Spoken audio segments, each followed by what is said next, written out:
Tonight, anguish and unrest in Israel as pressure mounts to secure a hostage deal. A nationwide strike over the murders of 6 hostages who had been held inside Gaza. The urgent push for a ceasefire as hundreds of thousands flood the streets. President Biden saying Prime Minister Netanyahu isn't doing enough, as the U.S. may be preparing to present a take-it-or-leave-it deal. Tonight, a relative of an Israeli-American hostage speaks with Top Story, what she believes should happen to bring her loved one home. Also tonight, the deadly shooting on a transit train in a Chicago suburb. A gunman opening fire, killing at least 4 people, and then taking off. Police say it appeared to be an isolated incident. The local chief of police saying he was shocked. What we know about the suspect now in custody. Miracle landslide rescue. Firefighters on a daring mission at the site of that deadly landslide in Alaska. Rescue teams hearing sounds in a collapsed home and finding 2 missing dogs who'd been trapped for days. The emotional reunion with their owners. Shocking video showing the moment a car slams into a house, the vehicle blasting through the living room just as a couple's about to eat dinner. How that couple and their dogs narrowly escaped. Titanic deteriorating. New images reveal dramatic changes to the legendary ship. Parts of the iconic bow collapsing on the sea floor, and researchers uncovering an artifact once kept in the first-class lounge. And a mother, daughter, and their pets stranded at sea as a hurricane was closing in. The extensive operation to get them back to safety. Top Story starts right now.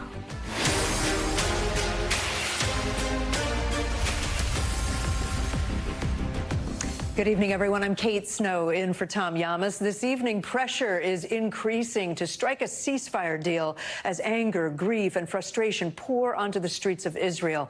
The country enraged following the murders of 6 hostages held by Hamas.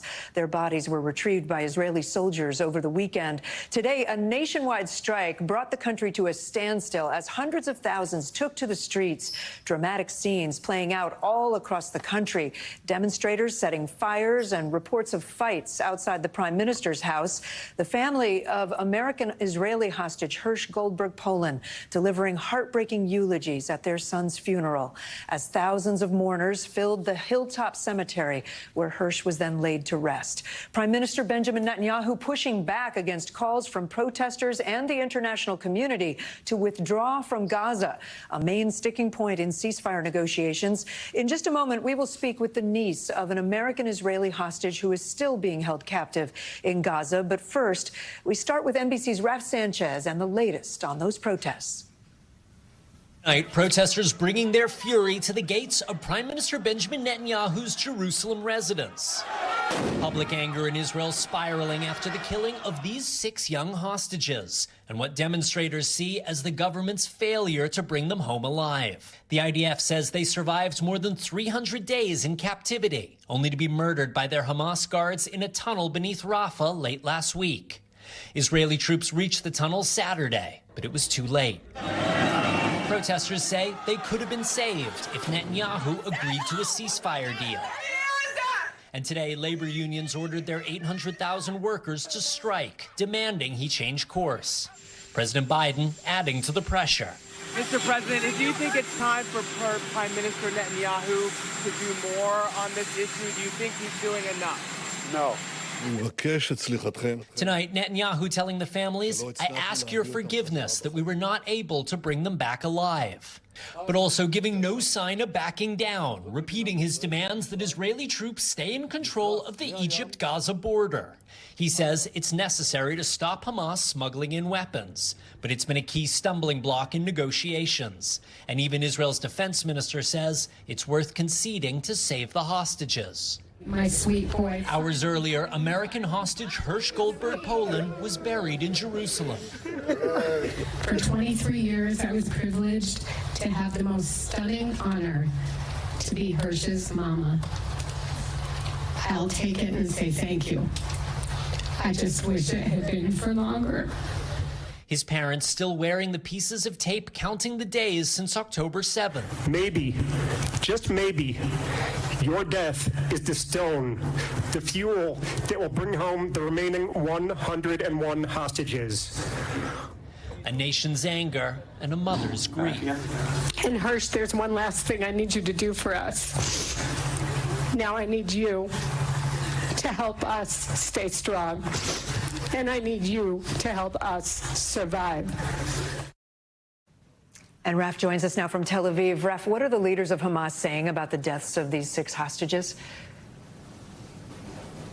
Kate, for the first time tonight, Hamas appears to be accepting that it was responsible for the killing of those hostages. A spokesman for its military wing putting out a statement saying its forces are now under orders to shoot their prisoners if Israeli troops attempt a rescue. And they put out a sort of taunting video showing these 6 killed young hostages and saying that more rescue attempts will lead to more deaths and that the only way Israel can get its hostages back alive is through negotiations with Hamas. Kate. And Rafa, labor court, I understand, has ordered an end to the strike that you mentioned in your piece. Have most businesses complied, and do we expect the hours-long strike now to have any ripple effects there?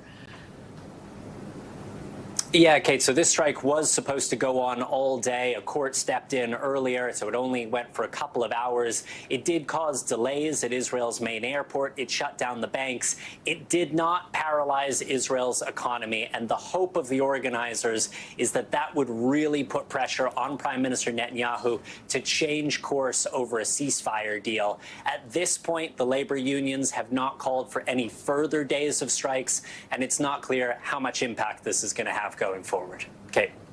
Raf Sanchez, thank you. For more on the status of ceasefire talks, let's get right to Monica Alba. She's at the White House for us. Monica, we know the president met with the U.S. negotiating team in the Situation Room earlier today. What more do we know about that meeting?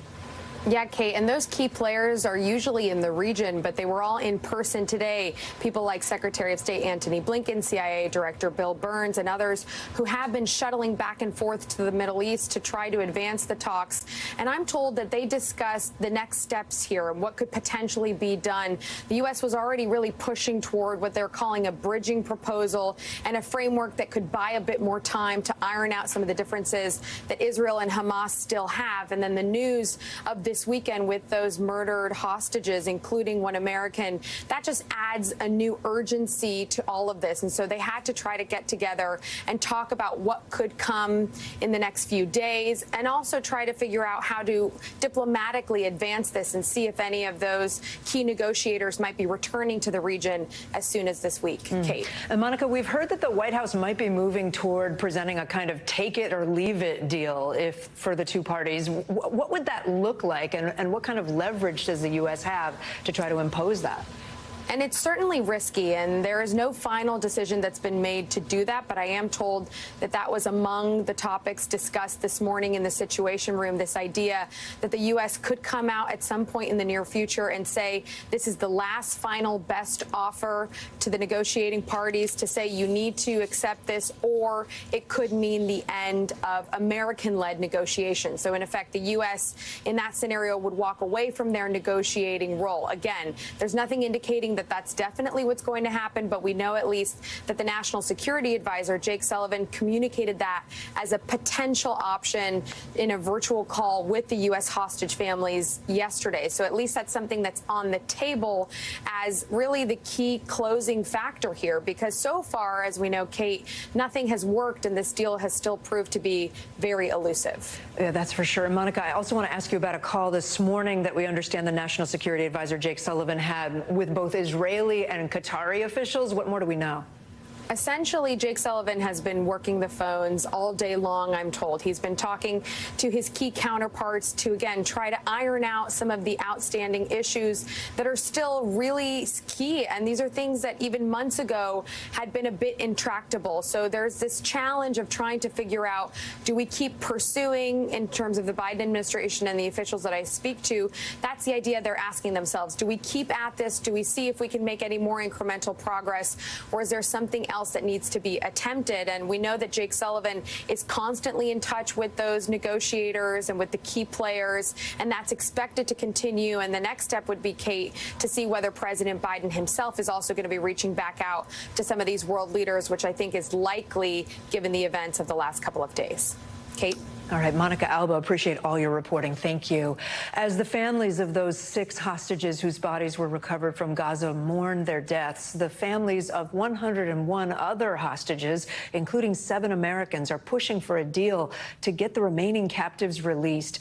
Joining us now is Hannah Siegel. Her uncle, Keith Siegel, is an American hostage being held by Hamas. Her aunt, Aviva Siegel, was held for 52 days and released in a deal last November. Hannah, it's good to see you. Thank you so much for joining us on Labor Day. Really appreciate it. As you know, of course, and over this holiday weekend, we learned about the bodies of those 6 hostages being recovered. I can't imagine what that was like for those families and for families like yours still waiting. How did you find out, and what are you thinking and feeling? Yeah, it's, this past 11 months has been a really unique nightmare. This past weekend, I actually was at a wedding and got a call right after the ceremony ended, giving me the news that this had happened, the news that Keith wasn't on the list of hostages who had been killed, but that Hirsch, an American whose parents my family and I have been working, advocating with for months, was. And it's devastating. It's incredibly discouraging. We're coming up on the year anniversary of October 7th. And I think for all of us, we never imagined we'd be here. And I know you were, Hannah, part of a meeting yesterday, right, with National Security Advisor Jake Sullivan and other White House officials and a lot of families like you of American hostages in Gaza. What were your biggest takeaways from that meeting? I think, first of all, Jake Sullivan and his team, President Biden, they've given us extraordinary support, access, transparency, and as much information as they possibly can. So I'm very grateful and also not surprised that they were willing to talk with us yesterday.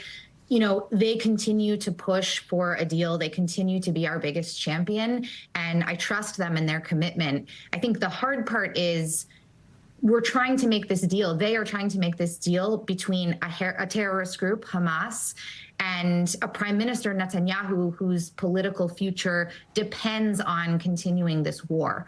And so, in my view, we don't have 2 sides that are operating in good faith. And that puts the United States, Qatar, Egypt, and all of the other players who are really working to try and get Keith and the other hostages home in an extremely difficult position.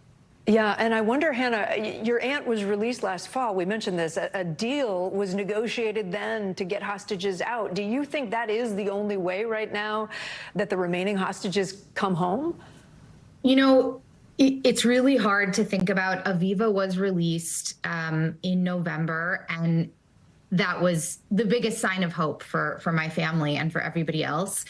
However, it's been months and months of trying to get a deal, trying to iron out these details, and we just don't have time. We don't have time. And so while I have such trust and gratitude towards the Biden administration, I worry that this process isn't working, and I worry that we need to step back and try something else.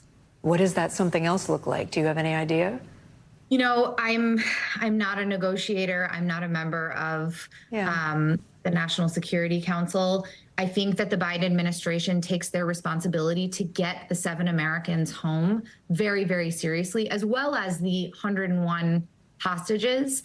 And I think we have to think about, if the larger deal remains elusive, and unfortunately it's beginning to feel like we're doing the same thing over and over again and hoping for different results, what can we do to get at least some people home? What can we do to break the logjam? I don't know exactly what that is. I do know, this is something that Jake talks about with us openly. They are exploring every possible avenue, but at this moment, from my perspective, it's very hard to have faith in the process that's happening.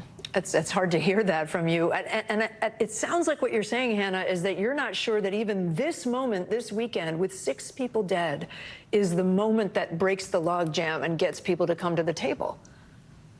I hope it is. I hope it is. And I know John Hirsch's father spoke about this when he spoke at Hirsch's funeral earlier today, saying maybe this is the thing. Maybe your death isn't in vain. It's the thing that pushes us forward towards peace and towards the hostages coming home. And I hope it is. I mean, the most encouraging thing I've seen all weekend are the hundreds of thousands of people that have taken to the streets in Israel in support of bringing these hostages home. It's something that Americans agree needs to happen. Israelis agree needs to happen. Congress agrees needs to happen. I mean, how many things can you say that about these days? And so I really do hope this is the moment that pushes the process forward and breaks the logjam. But, optimism is hard to come by after this weekend. Yeah. Hannah Siegel, it's really good to have you with us. I really appreciate your time on the holiday. Thank you. Kate. Best to you. We'll be thinking of you. We want to turn now to a developing story just outside Chicago. 4 people are dead tonight after a gunman opened fire on a transit train. The deadly scene unfolding early this Labor Day morning. Police say 1 suspect now in custody. For more on this, Adrian Broadus joins me from Forest Park, Illinois. Adrian, that's the suburb just west of Chicago. I know the chief of police said that he saw this as something just really rare and unusual. Talk about what we know from police. Yeah, the chief of police you're talking about is Deputy Chief Chen, and he's calling this an isolated incident. I spoke with him in the last hour, and he told me it appears all 4 victims were sleeping on the train when they were shot.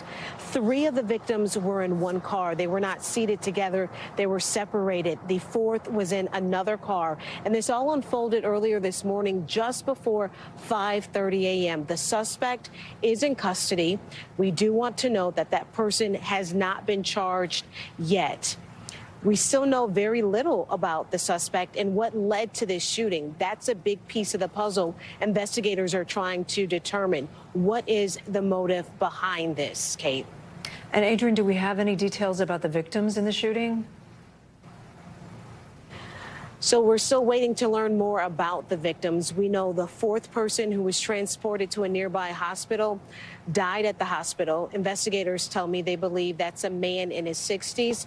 The other 3 people who were killed this morning have not been identified. In fact, investigators are still trying to locate their next of kin. Again, they were sleeping on what's known as the Blue Line. This particular line runs from Chicago O'Hare International Airport all the way downtown. This Forest Park is one of the stops along the way. And the mayor here in Forest Park says he is calling on state leaders for additional resources when it comes to public safety. Kate. All right, Adrian Broadus following that for us. Adrian, thank you. Now to power and politics and the new push from the Harris campaign to win over workers, or to attempt to win over workers in states where Democrats hope to create a so-called blue wall. The vice president campaigning tonight with President Biden in Pennsylvania as former President Trump heads to that state later this week. Gabe Gutierrez is on the ground in Pittsburgh for us tonight. Tonight in the Steel City, President Biden and Vice President Harris in a rare joint campaign appearance, courting organized labor on Labor Day. When union wages go up, everybody's wages go up. When union workplaces are safer, all workplaces are safer. When unions are strong, America is strong. The vice president saying that U.S. steel should remain domestically owned rather than be sold to a Japanese company. I trust her. The latest attempt to win over blue-collar workers in critical swing states. I'll tell you something. Kamala and I are damn proud that we protected the pensions of over 1 million workers and retirees. Harris visiting Michigan earlier in the day. We are out here running like we are the underdog in this race because we know what we are fighting for. While her running mate, Governor Tim Walz, hit Wisconsin. Really simple. It's really simple. When unions are strong, America is strong. Recent polls show Vice President Harris doing better than former President Trump nationally and in key battlegrounds by a handful of points, but within the margin of error. Compare that with polling that mostly showed Trump with a narrow edge before Biden's departure from the race. We needed a new spark. Natalie Glaspie and her husband Christian here in Pittsburgh have been union members for decades. We're a little bit more excited for having a younger, more upbeat candidate that's going to stick up for us. Notably, though he's courted rank-and-file workers throughout his campaign, former President Trump was not on the trail today. He is expected here in Pennsylvania for a town hall on Wednesday, and he's hoping an updated indictment in the federal election interference case against him will bring new momentum. Whoever heard you get indicted for interfering with a presidential election where you have every right to do it? You get indicted and your poll numbers go up. Kate, this event just wrapped up, and it was a significant moment. For the first time at an event like this, President Biden spoke first and introduced Vice President Harris, a symbolic passing of the torch in front of this union crowd. Kate. All right, Gabe Gutierrez for us. Gabe, thank you. On this Labor Day holiday, let's turn to the weather now. In the West, a high fire danger now in effect with millions under alerts. It comes as sweltering above average temperatures are expected across the Southwest with the potential for record highs in that region. Plus, we're monitoring developments in the tropics. So let's get right to NBC News meteorologist Bill Cairns. He joins me in the studio. Bill, let's start in the West and those dangerous fire and heat conditions. What are you concerned about there?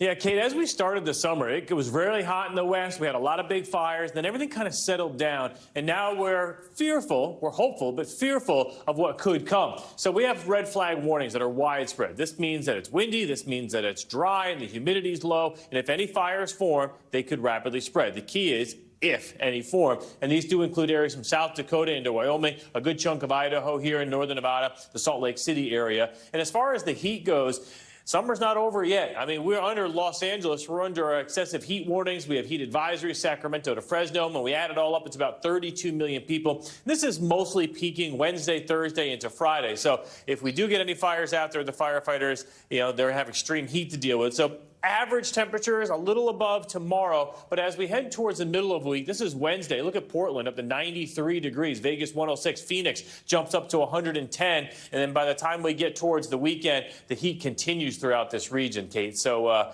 we'll cross our fingers. If no fires form, we're fine. Right. But if they do, they could take off. Right. And then I know your team's tracking the tropics as well. What's the latest there? This is the story of the late summer. I mean, this is Labor Day weekend. I never make Labor Day weekend plans because there's always some hurricane or something that we have to cover. But right now, we are at what we call the peak of the season. This is when we frequently have the most storms to track. And right now, and for the last 10 days, we've had nothing. It's eerily quiet. It's unbelievable. We do have 3 areas with possible development. The one in the Gulf of Mexico is about a 0% chance. We're not going to worry about that. This is the one we've been watching south of Puerto Rico. It's going to sneak south of Dominican Republic and south of Cuba. And by the time it gets to the southern Gulf in about next weekend, it may have a chance to develop. But if it does, it would likely not head to the U.S. anyway. So, Kate, it's amazing that we may go through the first week or 2 of September with no significant storms. I can't believe you're saying all this out loud, Bill, because I feel like you're jinxing us. We're far past that. I wasn't saying anything last week, but now it's just... Now you got to say it. Yes. I get it. Yeah, everyone's thinking it. Bill Cairns, thank you. Let's head now to Alaska and to the community picking up the pieces following a deadly landslide last week. One couple just making it out after their home slid down a hill while they were inside. Their dogs nowhere to be found after the collapse until, remarkably, after more than a week, crews surveying the site heard a tiny noise from within the wreckage. NBC's Dana Griffin has the story.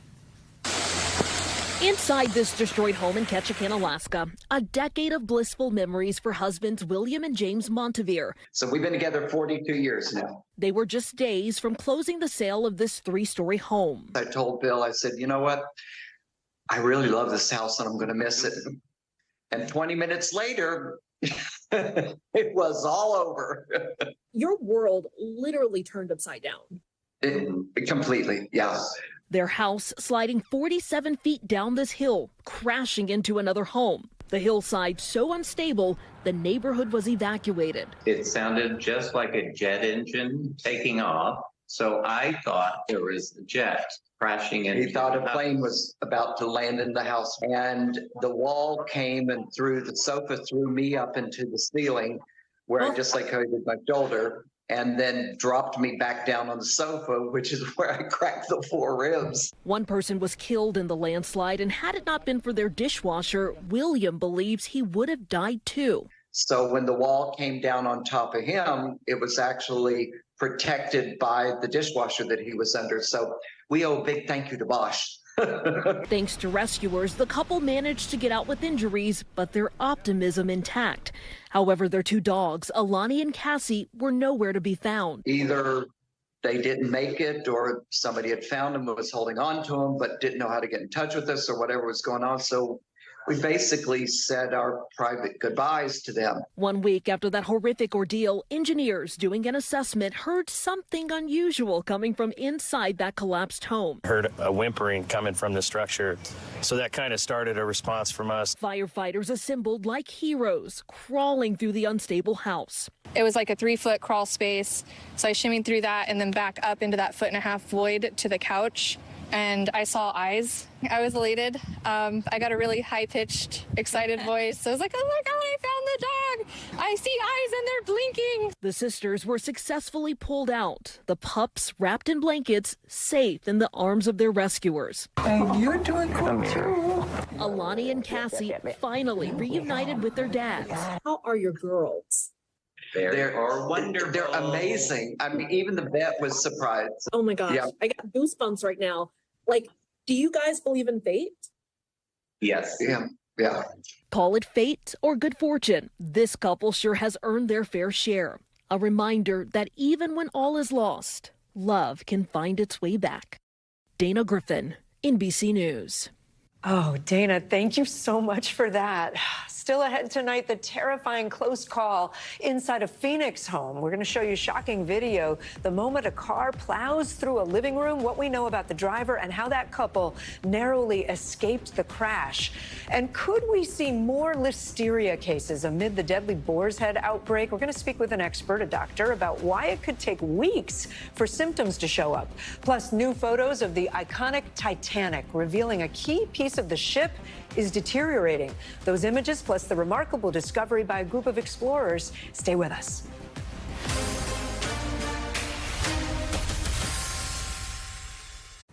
Back now with the latest on that deadly listeria outbreak tied to Boar's Head deli meat that we've been following for weeks. So far, at least 57 people have been hospitalized. 9 people have died since the CDC first reported on the contamination. But it can take as long as 2 months from the time someone is exposed to listeria until they actually show symptoms. That means there could be even more cases on the way. To break it all down, I want to bring in Dr. John Torres with us. Dr. John, so people who ate these recalled products back in July could just now be starting to see symptoms. Do you think we'll see a surge? And Kate, I think we're going to see numbers go up a little bit here over the next couple of weeks because we are at that spot now, like you mentioned, where the people that ate it back in July could start getting symptoms. But those are usually people that are immunocompromised, have other health issues, and it turns into the invasive type of disease, meaning it gets into the bloodstream. For most people, if you get gastrointestinal type issues, what we call food poisoning, that usually occurs 6 hours to 10 days later. So people who ate it in July should be through that by now. And but people who get the invasive disease, the more deadly disease, it could still be happening, Kate, and that's what we need to look for. And so just in case, if people aren't sure what they ate back in July, what symptoms should they be looking out for, and who is most at risk? So it starts off as simple gastrointestinal. You start getting nausea, vomiting, watery diarrhea, fevers and chills, those types of symptoms. And then you can start getting these muscle aches. And if it gets invasive, particularly if it gets into the nervous system, you can start getting headaches. You can start getting confusion, mental status changes, we call them. And that's when it starts getting very concerning. And that's when it starts getting very dangerous, because that's the high mortality rate we're talking about with this bacteria. And Dr. John, if somebody thinks they may be infected, what do they do? So if they think they've been infected, you want to go see your doctor to get tested, because there are antibiotics. There's simple, basic antibiotics that work for this, but they have to be put in the system very early in order to make sure that it's effective. Now, the one thing about this bacteria, and that's why we always talk about safe food handling, is this is a very contagious bacteria, as in it can spread from one food source to another. So even if you have it in your refrigerator and you've gotten rid of it because of the recall, you want to clean everything out. My recommendation, throw everything out of the refrigerator, clean it out, and then reload the refrigerator without this type of product, because, again, it can go from one meat product to another food source, and that can be dangerous as well, Kate. All right, Dr. John Torres, thank you so much. Well, just as a lot of Americans are traveling for this holiday weekend, a strike involving hotel workers is growing. Thousands of employees at hotels nationwide taking to the picket line on Labor Day, demanding higher pay and an end to pandemic-era cuts. Antonia Hilton has the details. Better pay, health care, and workloads. That's what more than 10,000 housekeepers, cooks, and staffers say they're spending their Labor Day on picket lines demanding. In Greenwich, Connecticut, Boston, San Francisco, Seattle, San Jose, and even Hawaii. This as the workers' union approves strikes in additional cities later this week. It's hard to build savings, living oftentimes paycheck to paycheck. You've given this company 25 years. Yes. Are you surprised that this is where you are 25 years later on a picket line? Yeah, that's why first time we do that, because how they treat the people is not make sense. The strikes center around Hyatt, Marriott, and Hilton hotel chains. Tonight, Marriott has not responded for requests for comment, while the Hyatt and Hilton both say they are willing to continue negotiations. We're all in this together. Today, Connecticut Governor Ned Lamont supporting the workers. They took some real hits during COVID, just like the hotels did. They flattened their wages. Now give them a chance to catch up. A mí me duele mucho, me da mucho sentimiento. Sonia, a Hyatt housekeeper, tells me it hurts me a lot. It makes me emotional. With staffers walking off the job, many hotels are modifying services and amenities. But some guests say they understand. Sure, they really got to the point of being fed up. People like to work and had fair wages. Experts say these holiday strikes could put pressure on these major hotel brands to increase wages and come back with new contracts soon as they try to avoid conflict ahead of the busy end-of-year travel season, Kate. All right, Antonia, thank you so much. When we come back, the surprising election results in Germany, the country's far-right party winning an election for the first time since the Nazis held power there. The outcome rattling much of Europe, and what is behind that massive change?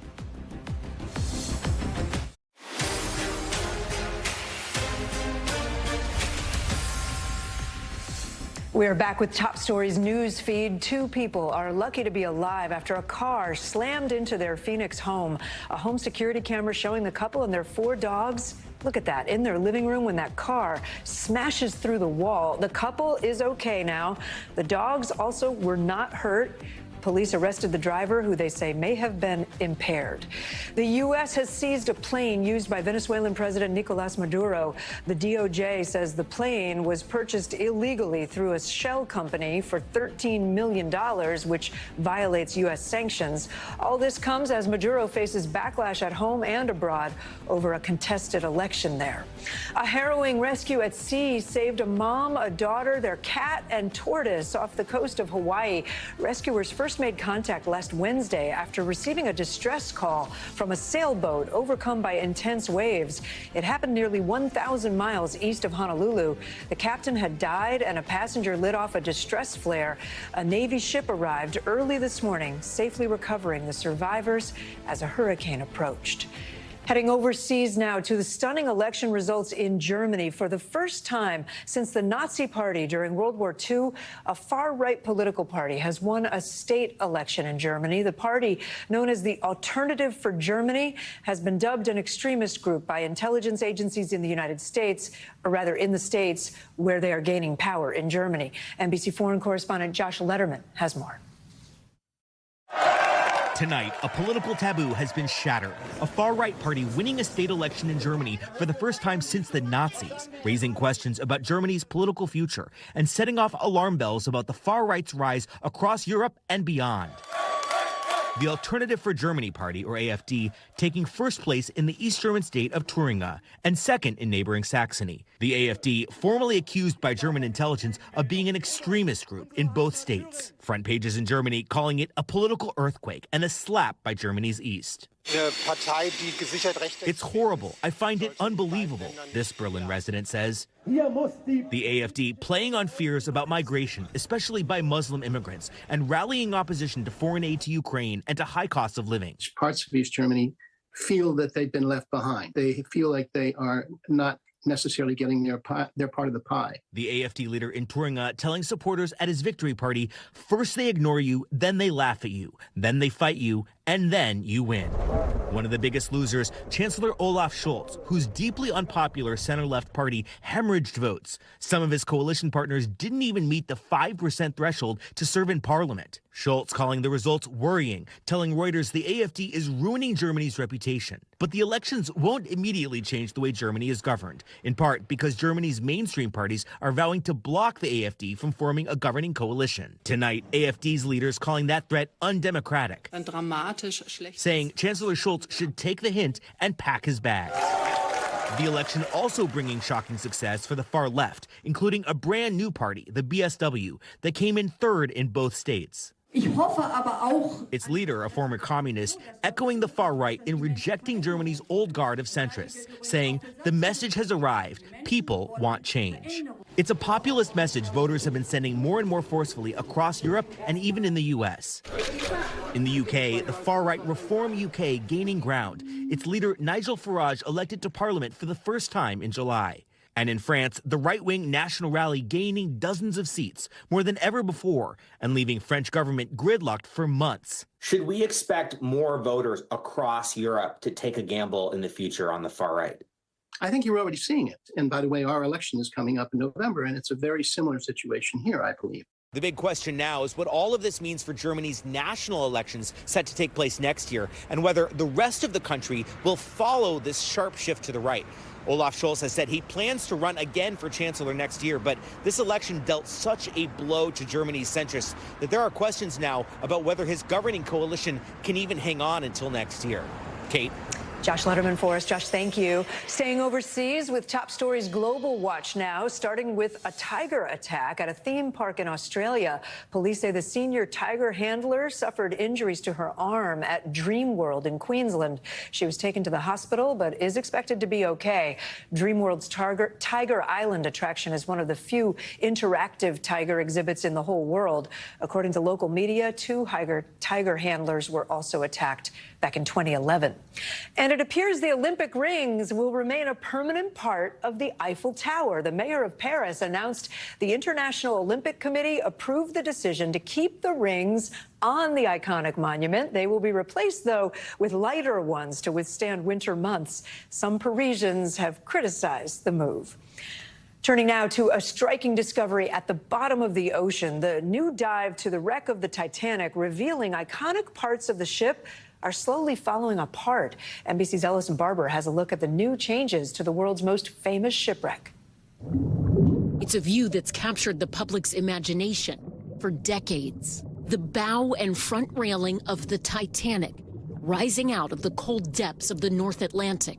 Every time people go out, the things that they always go to are the bow and the stern. Those are the most iconic, the beautiful.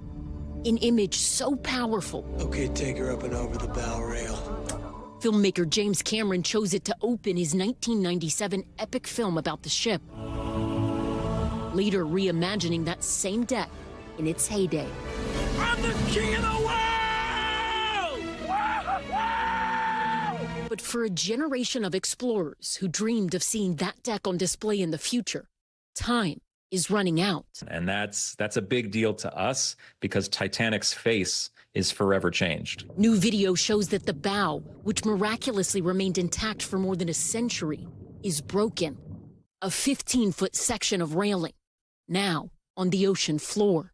The dramatic discovery, uncovered in July by a team of explorers with the RMS Titanic Inc., the U.S. company with the sole salvage rights, carrying out their first unmanned dive to the wreck in 14 years. For me, the stuff that's going to disappear forever, I would like to see it in a museum and my kids to be able to see it, more than just pictures. Another landmark discovery during their latest voyage, this 2-foot bronze statue, Diana of Versailles, the centerpiece of Titanic's first-class lounge, initially spotted back in 1986, but not located until this year. And there is an extraordinary amount of material out there. I don't think it's quantified in the sort of detail that we're hoping to do.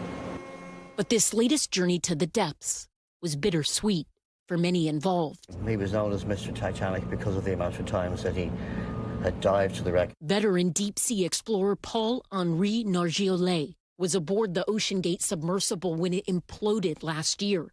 He was set to lead this mission. Is a mark of respect for PH because he won't have a memorial, a gravestone, because his body is gone.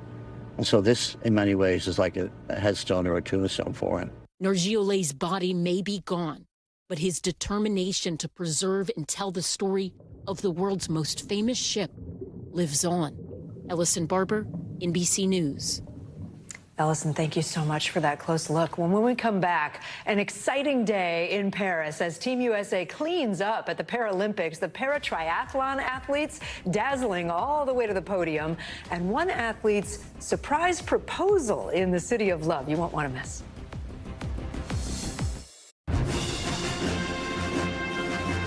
You are taking a look at Team USA Paralympic archer Tracy Otto. She's been competing at the Games 5 years after a brutal attack by her ex-boyfriend left her paralyzed and without a left eye. She is amazing. While she didn't medal this year, she is leaving Paris with a ring. Otto posting this video showing her now fiance Rick proposing under the Eiffel Tower, and she also announced that she's pregnant. I had the chance to meet Tracy and Rick before the Games, and you can see her amazing backstory on my social media. Congrats to them. It has been an exciting few days at the Paralympics, and just today, Team USA raking in medals in wheelchair rugby, paratriathlon, and para-badminton. For more on all the wins and the Paralympic competitions yet to come, NBC Olympics reporter Matt Scott joins me now. He's a 5-time Paralympian himself, a 2-time gold medalist. Matt, what an exciting day for Team USA, right? Let's start. There's so many. Let's start with the paratriathlon. The Americans secured a whopping 8 medals today, including 3 gold medals. How impressive is that? Today was incredible. That's so impressive. I mean, Muhammad Lana, Alyssa Seeley, Grace Norman, all of these medals across paratriathlon is really incredible, and just a testament to all the hard work they've put in all summer and for these 4 years. Yeah, sure. And Matt, I know you're a fan of Ezra Freck. He won gold today in the men's 100-meter T63 final. Talk about his performance. Not only his performance, Ezra Freck has done a masterclass of self-belief. He has really bet on himself all summer long, and he's been doing a countdown until the day he's a Paralympic gold medalist. And I'm just so proud of that kid. He's a friend of mine. I've been following his career since he was just a teenager, and this is truly amazing. Look at the look on his face. I know. He's done it. You can see it. Just look at that, right? You can see the joy and the pride. I love it. Congrats to him. Team USA's wheelchair rugby dynasty rolls on, too, right? The team taking home a silver medal, and that was a close match with Japan, from what I hear. Their 7th straight medal in the event. It's not the gold, but it's silver. That's pretty darn good. What does it mean for those athletes to get yet another medal?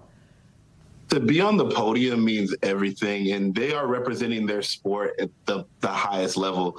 And if there was a gold medal for Paralympic awareness, Chuck Aoki, who is the captain of that team, would have a gold medal, because he has really put on for the Paralympic movement, and he's put so many eyes across America, across the world on the Paralympic Games. Congratulations to him for winning that silver medal, and congratulations to the team for fighting so hard all tournament. I'm just going to keep on going. Now let's talk about para-badminton, right? A historic first there. 19-year-olds Miles Krajewski and Casey Simon securing a silver medal in mixed team para-badminton SH6. That's the first para-badminton medal, I'm told, for a country west of Great Britain. Talk about this duo.